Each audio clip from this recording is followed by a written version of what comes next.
Hello and welcome to another episode of the IT News Podcast. On the show this week, we're talking to Rebecca Stevens, the Chief Transformation Officer for Auswide Bank. Auswide is a smaller bank, ASX listed, originally focused on Queensland but now found in other states as well. Rebecca joined at the start of 2021 and is driving a major transformation agenda across multiple strategic pillars. And we explore those in the podcast, as well as go deeper on one specific pillar around automation. I hope you enjoy the conversation. Just to start with, it might be useful to just get a brief introduction of Auswide Bank and also a little bit about your role as the Chief Transformation Officer. Yeah, thanks, Ryan, and pleasure to be here. So we are an ASX listed organisation. We're an organisation with a very proud 50 plus year history in Queensland. We are a regional bank. We've got branches distributed from Brisbane right through to Townsville, and we've had many a happy year looking after our customers in regional Queensland. In recent years, we've started to change our shape a little bit as well. We also have quite a bit of business now in New South Wales and Victoria and other parts of Australia, and we're certainly seeking to diversify our book as we go. We're largely a home loan bank. I mean, we do the full suite of products, home loans, personal loans, credit cards, but certainly home loans is our key product. Auswide is coming off a very strong year in terms of its performance. And I mention that because that probably then leads into me and my role. So Chief Transformation Officer for Auswide. I joined them in January of this year. And really a big part of joining them was the fact that the organisation was tracking very well. And I think the opportunity to consider its future is always more possible when things are going well. So we've got a bit of cash in the coffers. We're thinking about our future. We're thinking about how to be sustainable and resilient. And so our CEO, Martin, brought me in at the start of the year to help the organisation think about that change and think about what that transformation looks like. So I would say my role, there's probably three things that I do. The first one is I help the organisation to imagine. So what does its future look like? Who are we in the future in the next 5 years, 10 years?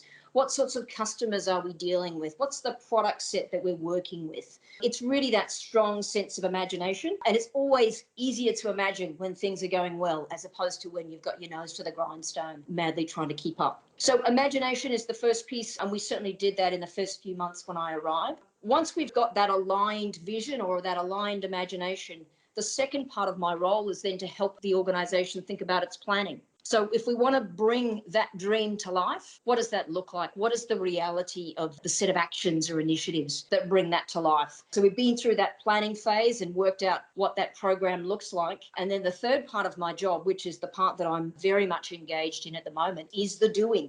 It's actually making that program happen and turning that dream into reality. So that's made for a very enjoyable and very busy 9 months.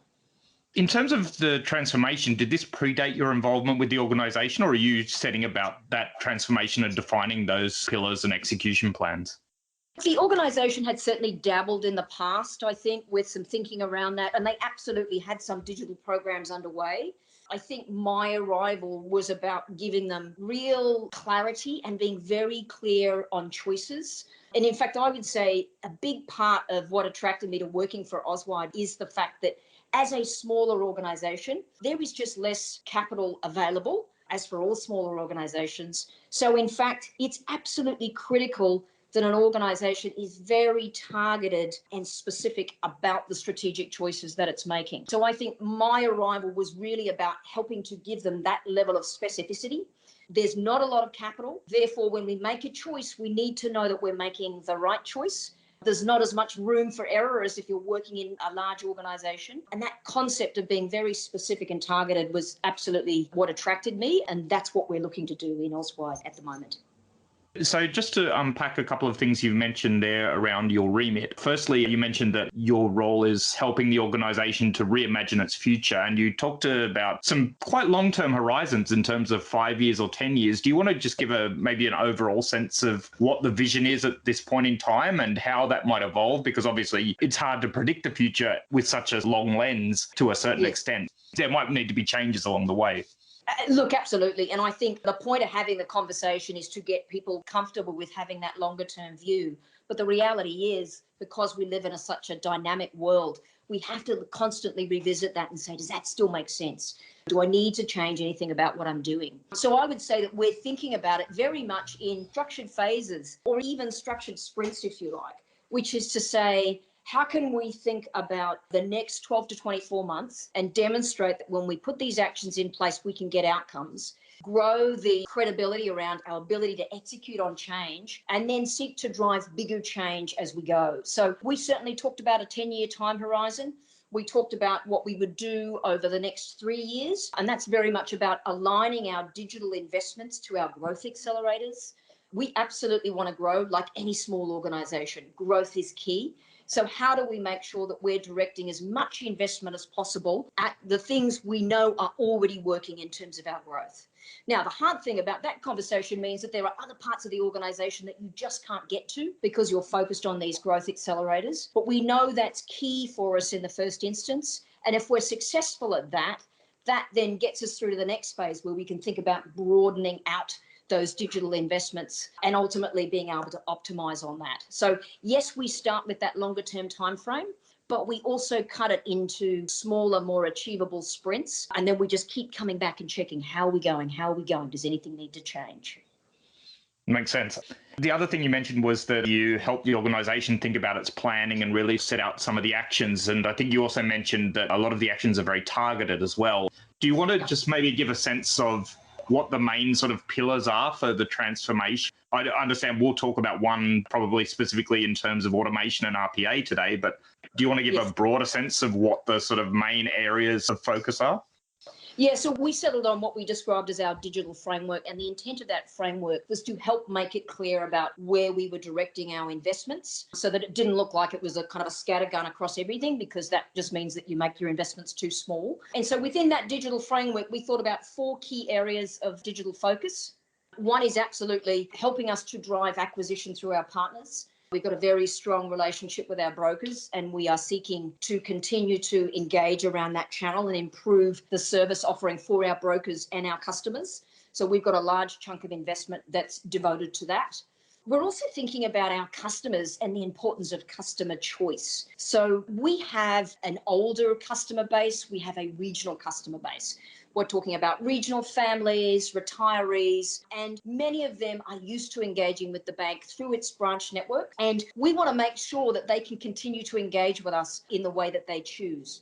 So customer choice is our second pillar, and that's about making sure that we continue to look after our heartland customers, even as we bring on a younger generation of customers who will obviously be looking to engage with us more digitally. We're very keen to make sure that we are always thinking about all of our customers. So customer choice is our second pillar.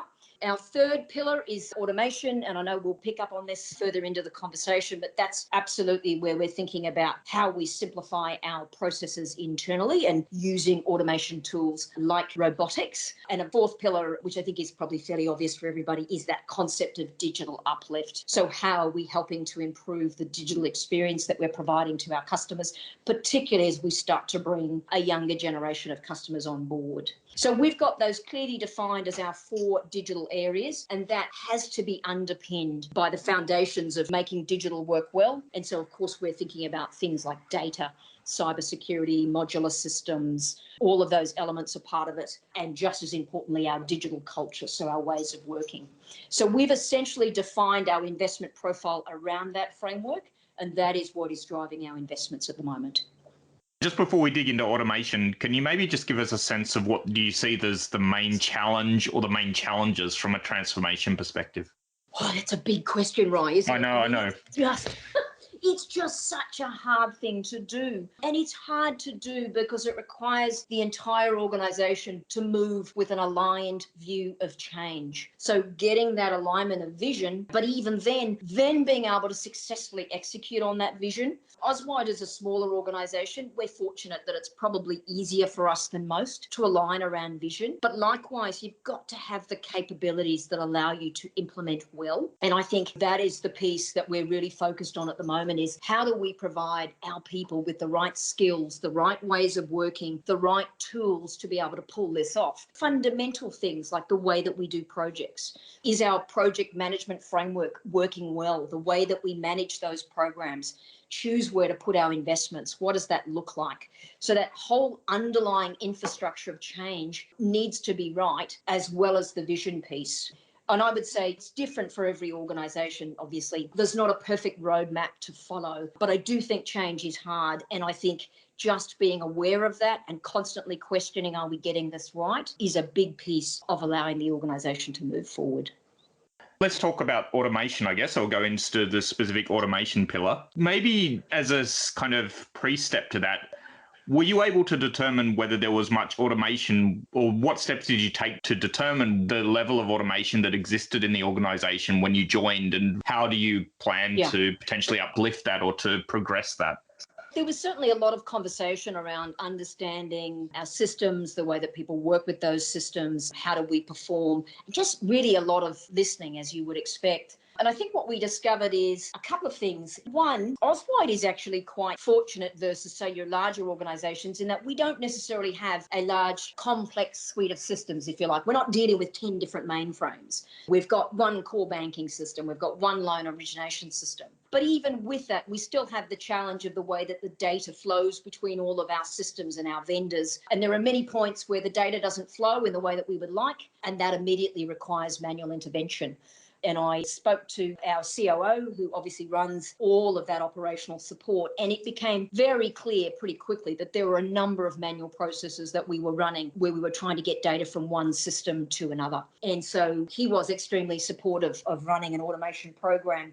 And in fact, I think the organisation had actually dabbled with this in the past, but been challenged to get it up and running in a way that everybody was comfortable that it was the right thing to do. So I guess listening was the key thing, making sure that we could see a need for it. And then as part of my process, we did go through some very formal sessions as an executive team, whereby we looked at the suite of possibilities of things that we could do. And then out of that suite of possibilities, agreed what were the things that we should be doing. And we certainly had alignment around the importance of automation as one of those streams. And maybe do you want to talk a little bit about where you identified opportunities to do more with automation out of that process that you just referred to? Yeah, so we went through quite an extensive process, and I will dip my hat here to the organisation that we worked with. So we worked with an organisation called Simply AI, and when I met them, I said, look, we want to get this up and running. We know it's the right thing for us, but we've had some attempts in the past that haven't been successful. I don't want to do that again. How do we make it work this time? And so we actually went through a really large piece of engagement. So Simply AI ran workshops for us across each of the key areas that we nominated. So clearly the operations area that I talked about, but we ran it with customer as well. We ran it with technology, and we took a really broad brush approach to saying, A, what is robotics? What are its possibilities? What can it do? And then B, what are the processes that we actually have as an organisation that might be candidates for the tool?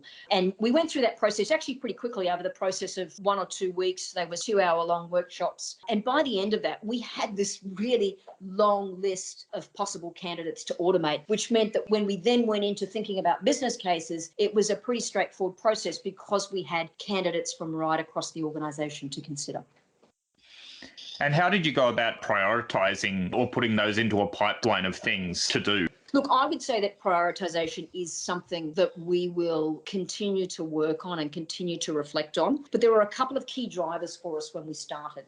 The first was being aware that we'd had a couple of cracks at this in the past, and it had left, I guess, a little bit of a bitter taste for the organisation. We were anxious to make sure that we worked across a number of areas rather than one specific area, i.e. we wanted to make sure as many people as possible experienced what it was like with the objective of turning them into advocates. So that broad brush approach meant that we didn't hone in on one specific area, which is a really valid prioritisation approach. But for us, in the context that we existed in, it was important that we wanted to give a number of different areas within the organisation a taste of robotics. So that was probably one of the key principles we had at the start And the second principle was that we actually wanted people who wanted to step up and have their processes reviewed from a robotics perspective, i.e. we didn't want to deal with those who might be more skeptical, and that exists in any organisation, obviously. So they were a couple of the key frames for us when we kicked off our first tranche of automation. Having been through that process and that phase and now having won some advocates, the second phase, we will probably think about prioritising differently, and we will look at some end-to-end customer journeys where we'd like to make some improvements. So probably a different approach to when we started, which was absolutely about building advocacy to make sure that we could make this a sustainable program.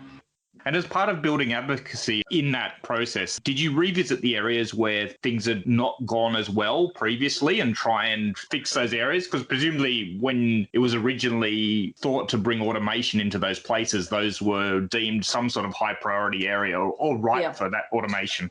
Yes, absolutely. And in fact, we worked very closely with them the whole time to make sure that the decisions we were making were consistent with their views. And so whilst this first tranche, we probably focused on breadth of experience, this second tranche that we're currently planning will probably mainly focus in that area that has looked to use the tool in the past and are probably somewhat frustrated that they weren't able to use it as one of their longer term tools. Now, though, we have a really good partnership and we're working with them. And hopefully all of those who caught the vision some years ago will now actually get an opportunity to see it come to fruition. In terms of the automation itself, what's this look like in the organisation at the moment? How would employees or how would potentially customers be interacting with elements of this automation? Probably a couple pieces to that. The first thing I want to say is that we think about automation very strongly as a capability, not a tool. The reason I use the word capability is we think about it as a business capability. It's part of our business architecture. And that means when we think about deployment, we're thinking about people, we're thinking about our process, we're thinking about technology, we're thinking about the decision rights that determine how that capability is applied. We're thinking about its purpose, what's its intent. We've given it very much a holistic consideration with a view to this is a longer term capability for us. So let's think about all of those elements now. Let's not just think about it as a tool to be applied somewhere.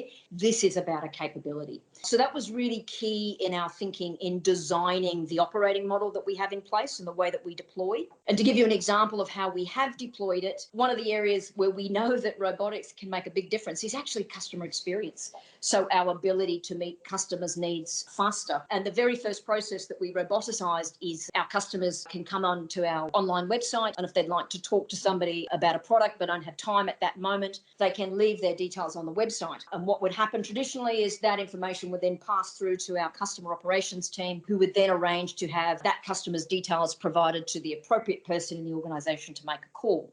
Now, as you can appreciate, those online leads or the customers filling in those forms can happen at any time of the day. And so that meant that sometimes it might be a good period of time before that information was picked up and passed to the right person to make a call.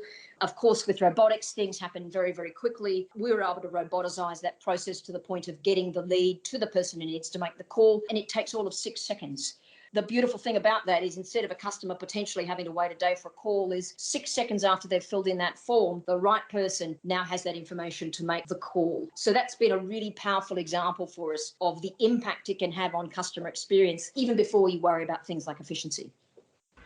Yeah, absolutely. I know you mentioned at the top of the call that 2 of the pillars were around the customer side of things, but also the broker experience as well. And obviously, we've seen a lot of banks investing into their broker experiences, particularly with the home loan boom in Australia. So I imagine there's also a lot of opportunities on the broker side to improve processes on their end as well. For sure. And certainly our second phase is looking at some of those things, even simple things like how our brokers are accredited and become available to write Auswide loans. We've got a huge amount of manual processes that sit around that, and we're currently working with the team to look at how we might get some of those processes roboticized. Once you start to understand the capability, it does throw up a tremendous amount of opportunities in your areas of strategic focus. And I know you mentioned that this is a capability, not a tool, but there are obviously tools behind this. Do you want to talk briefly about the tools behind the automation work that you're doing? Yeah, so we're using a tool called UiPath. When we first started this journey, because we knew that we probably didn't have enough skills internally to get it going, we brought in Simply AI to work with them, and they are tool agnostic. They work with multiple tools. So we then went through a process of understanding, well, what tool would best meet our needs? And we were clear that we had a variety of systems where we expected the robotics tool would need to go. It wasn't working within a particular suite of systems. There were many different systems from a variety of providers. And so in working with Simply AI, we had a look at a tool from Microsoft. We had a look at a range of tools. But what we settled on was that UiPath was the right tool for us because of its ability to work with that variety of systems. And in fact, when we were probably a little bit challenged about making that decision, we do a lot of work with Microsoft, so we were thinking about their tool as well.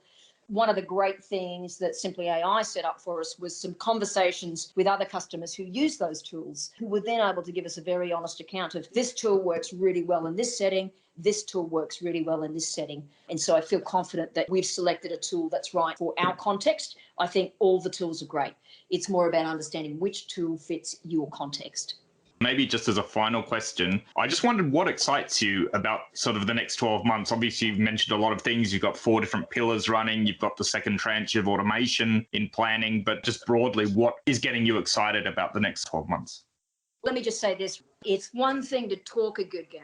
It's another thing to be able to do a good game. That's absolutely what excites me. We've spent this last period of time going through that imagination process and going through that planning process. But the thing for me that really lights me up is actually being able to execute on the thinking and demonstrate to people that the change is possible. So when the robot comes online, I love putting that on a video and allowing people to say, hey, look at this. This robot is doing this now. And, Mary, who used to do this process, can now focus on these other things. So it's the act of doing that really excites me. And again, being in a smaller organization, there are just less people to need to talk to get ideas implemented. We've got a very big focus on data. We're working on our warehouse capabilities. We're looking at artificial intelligence, all of the things that you would expect an organization is looking at from a digital transformation perspective, we are looking at. And what excites me, I think, is that we can get some of those things in play pretty quickly and start to make a difference for our customers and our people. And that's ultimately why we're here. That was Rebecca Stevens, the Chief Transformation Officer for Auswide Bank. And that's the podcast for this year. We've enjoyed amazing support from our guests, from listeners and sponsors in our first year, and we're really appreciative, so thank you. We have big plans for 2022 and are busy making preparations. We'll be back with fresh episodes from February. Until then, and as always, you can continue to catch all the latest headlines in Australian IT over at itnews.com.au.